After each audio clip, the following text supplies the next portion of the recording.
Lama tidak jumpa denganmu, hati ini sungguh sangat rindu kepadamu. Hai murid-muridku, kapankah bertemu? Libur ini terlalu panjang, hingga di rumahku merasa bosan. Ingin berangkat ke sekolahan, berjumpa kalian.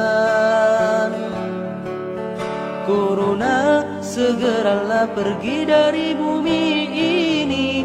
Kami ingin belajar seperti dulu lagi, belajar bersama hingga tak terasa waktu pulang telah tiba.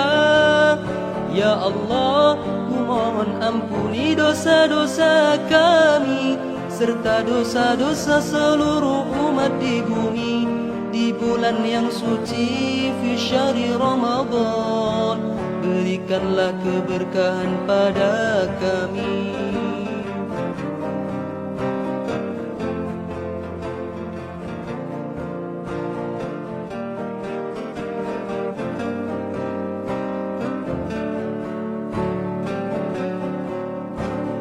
Lama tidak jumpa denganmu, hati ini sungguh sangat rindu kepadamu. Hai murid-muridku, kapankah bertemu?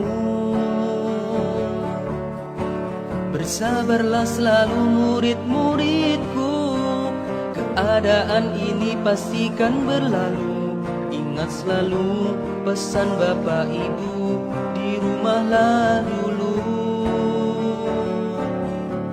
Corona segeralah pergi dari bumi ini. Kami ingin belajar seperti dulu lagi, belajar bersama hingga tak terasa waktu pulang telah tiba. Ya Allah, ku mohon ampuni dosa-dosa kami serta dosa-dosa seluruh umat di bumi. Di bulan yang suci fi syahri Ramadan, berikanlah keberkahan pada kami.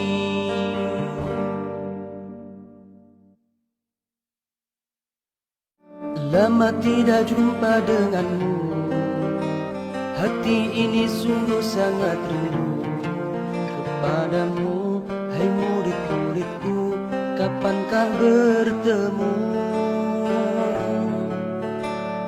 Libur ini terlalu panjang, hingga di rumahku merasa bosan.